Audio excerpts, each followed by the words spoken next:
Welcome to another daily upload of the 75 Hard Challenge. I weighed in today at 238.8 pounds. A little higher than I would have liked, but it is what it is. I'm on my way to the new Aldi that opened up to do some much needed grocery shopping. It is my lucky day. These have been out of stock forever. I'm gonna rack up $6 a pound for grass-fed, grass-finished 93.7 beef. You can't beat that. Look at this find. 20 grams of protein. Oh, 15 grams of protein. Interesting. I'm gonna try a couple of these bad boys. What are we looking at? 6 grams of carbs, protein, stevia. For $2, I'll try it. I honestly hate this weather. I've been shoveling forever, and my neighbor that lives next to me, she's an older lady, so I conveniently shovel her area as well. It's just a lot because I waited too long, so now it's like cold and a little icy. Yeah, that's what I'm doing now. Then I'm gonna go to the gym. I guess I'll see you guys at the gym. All right, to many people it's Super Bowl Sunday, but to me it's push day. Oh my gosh, I'm so sore.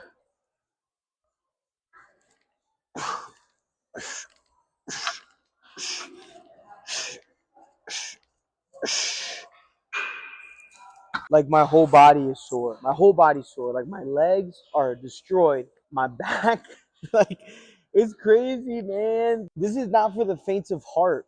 There's people that cruise through the 75 hard challenge. I'm not one of those people. It's starting to take a toll on me. Just working out every day, twice a day. It's definitely taking a toll. But I'm super excited to complete the challenge though. Like that's what's driving me. I'm gonna hit the bench for 5 sets of 5. Fantastic. That's what I'm gonna record. I'm gonna record my 5 sets of 5, put the camera away. Then I'm going to do some decline press, some seated pectoral flies, maybe some incline press, some triceps, and I'm gone. I'm gone with the win.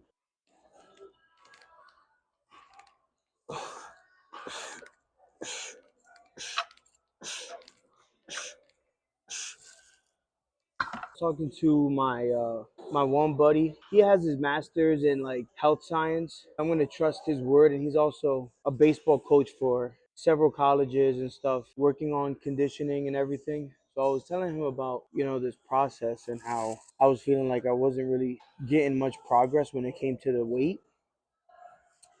But he reassured me that the pace that I'm going at is fine. I mean, I started the challenge at 250, and I'm at 238 consistently.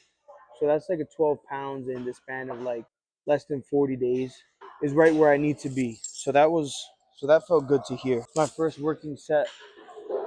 So I'm gonna hit these for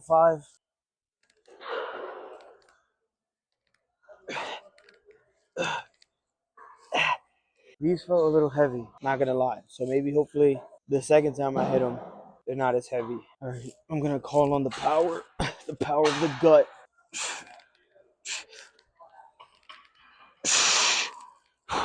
Felt better, still heavy, but felt better. That was 2. I almost don't want to go up, but I'm going to go up to 205. So that'll be 3. Then what am I going to do for my last 2? The reality is that I should be benching way heavier than I am. I think with every other lift or exercise, I'm progressively overloading. But with the bench, I don't think I am. I think I'm like stuck, or even like my progress is receding. Like I should be at a space where I could hit 225 for 8 easily, 245 for 3 to 5, and I'm just not there. So it could honestly be that I'm not resting my chest enough. I have no idea. But since my first goal is the weight loss, I'm going to prioritize that. So if I have to sacrifice strength to get there, it is what it is. I can always get my strength back.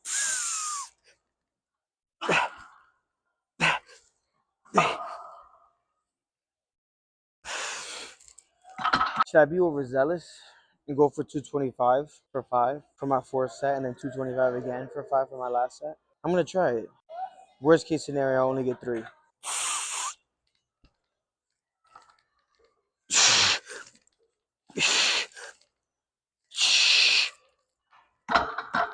Is even worse because I'm not fasted. I ate. Like I can't even use it as an excuse. Speaking of food, though, After the gym session, I'm gonna shower, go to my girlfriend's house. She's hosting super.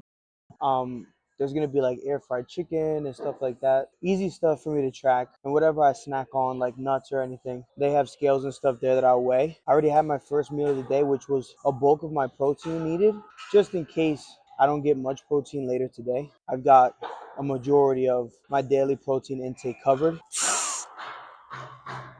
Eh.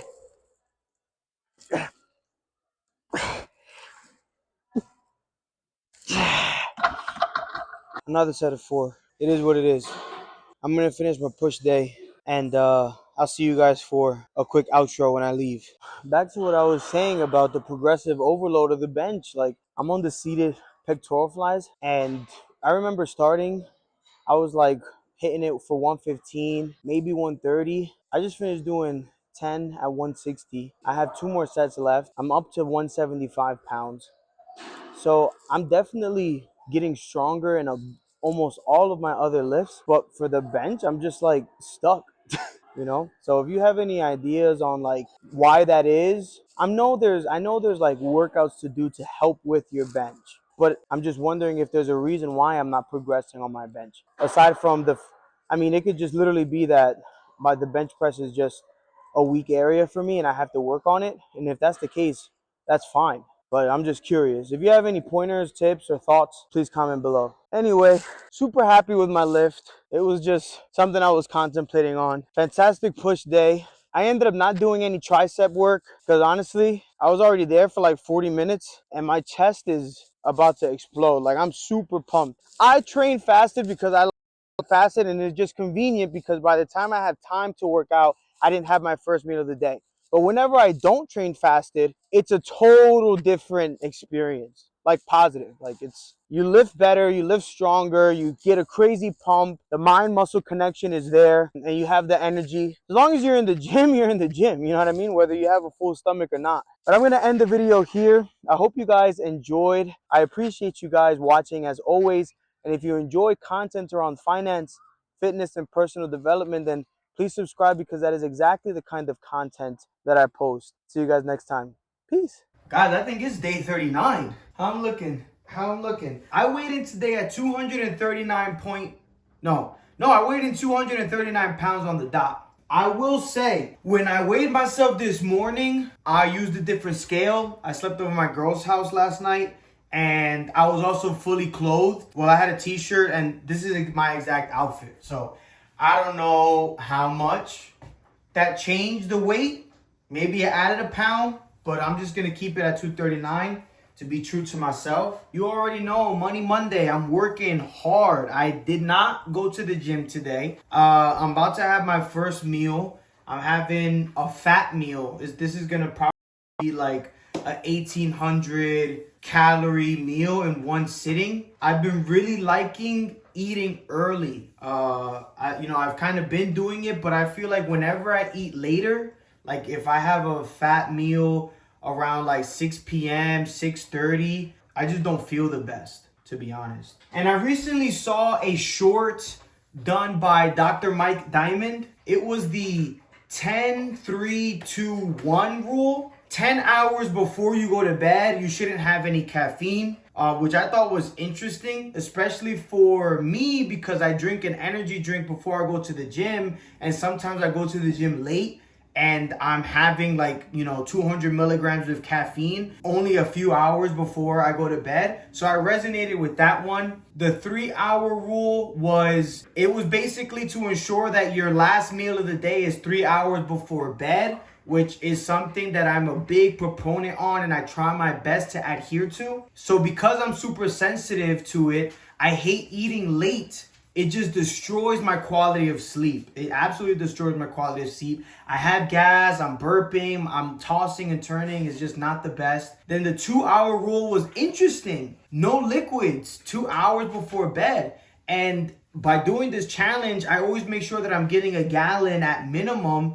And if I'm short, I'm like chugging water. Exactly what he mentioned in the video I'm doing. I'm waking up at 2 in the morning, 4 in the morning to go use the bathroom because I have to pee. I have all this water inside. So I'm not getting full night's rest, which is super important in a weight loss journey. And the last was make sure that you are not looking at screens 1 hour before bed. If you have to look at screens, if you like working or whatever, try to have blue light lenses off. There is a feature if you have the newer iPhones or even the recent updates on some Apple electronics, you can like toggle night mode, and it kind of gives you the same sort of view as if you were wearing blue light glasses, which I thought was very interesting. Obviously, for overstimulation and stuff like that before bed, you really want to have your brain calming down and getting ready for bed. So all of those taxes were not a diet, not a hack, not talking about calories, not talking about exercise. It was essentially how to improve your sleep. And sleep, this is something that if you guys have been watching, I've been really big on it because it's really not talked about too much in the fitness industry. Everybody's talking about calorie intake. Everybody's talking about weight training. Everybody's talking about water. But sleep is super important. So the days that I don't get a good rest, the days that I'm not getting my 7-8 hours of sleep, I wake up and I'm not weighing what I thought I was going to weigh in, and I'm not having a great day, or I'm not having the best morning. Just to run through one more time, it's the 10-3-2-1 rule. 10 hours before bed, no caffeine. 3 hours before bed, no food. 2 hours before bed, no water. 1 hour before bed, no screens. Before the gym, I just want to show you guys how much of a difference it makes when you're eating less calorie dense foods. Like this, for example. This is so much volume for only 1,500 calories. I know 1,500 calories might seem like a lot. And if you're new here, you're not really used to like the meals that I'm eating. But to put into perspective, one plate with ground beef, bread, turkey bacon, or regular bacon easily gets me 1,600 to even 1,800 calories, depending on the kind of bacon I eat. Whereas to get only 1,500 calories, I have 200 grams of kiwi, 500 grams of real good, lightly breaded chicken strips, 4 eggs, 2 slices of this horrible protein bread, and then an entire can of canned chicken that I have to eat in one sitting. This is not a negative thing. I'm not saying like I prefer one or the other, but I just wanted to give the perspective of like when you're eating less calorie dense food. So if, for example, if you're someone that is struggling feeling full after hitting their calories for the day, try to eat foods that are less calorically dense, like fruits, cruciferous veggies, things that just add more volume to your meals without adding so many more calories. On the other side of the spectrum, if you're struggling with hitting your calories because you're so full, try to eat more calorically dense foods. That's going to be nuts, nut butters, meats with high fat. Those are just some examples. So I'm going to crush this, and then I'm going to wait a long time before I get to the gym. So that also means that I'm going to get to the gym after work. So it's going to be super packed. So I might not do a gym video today, which dramatically shortens the amount of content that I record today, but we'll see how it goes. Whew. Just did an hour. Low intensity, steady state cardio. That's a killer for sure. And that wraps it up for another update on the 75 hard challenge. Sorry, I'm super tired. I forgot how much I loved doing that treadmill exercise. And as much as I wanted to lift, you got to listen to your body. And I benched yesterday. I had a fantastic lift, but today, like, everything was sore. I definitely couldn't do legs. And if I didn't do legs today, then it was pull. I'm really happy that I was on the treadmill for an hour and I was watching my shows. My heart rate was up at like 150. I'm walking now to finish the rest of the day. When I get back home, I have to meal prep my lunch tomorrow. Tomorrow I'm in the city, and I will have a well-deserved rest day. Tuesday and Wednesday, back at it on Thursday. Friday I'm off. Gonna enjoy the long weekend. And that wraps it up for another episode. I'll catch you guys next time. And again, if you enjoy content around fitness, finance, and personal development, then please subscribe.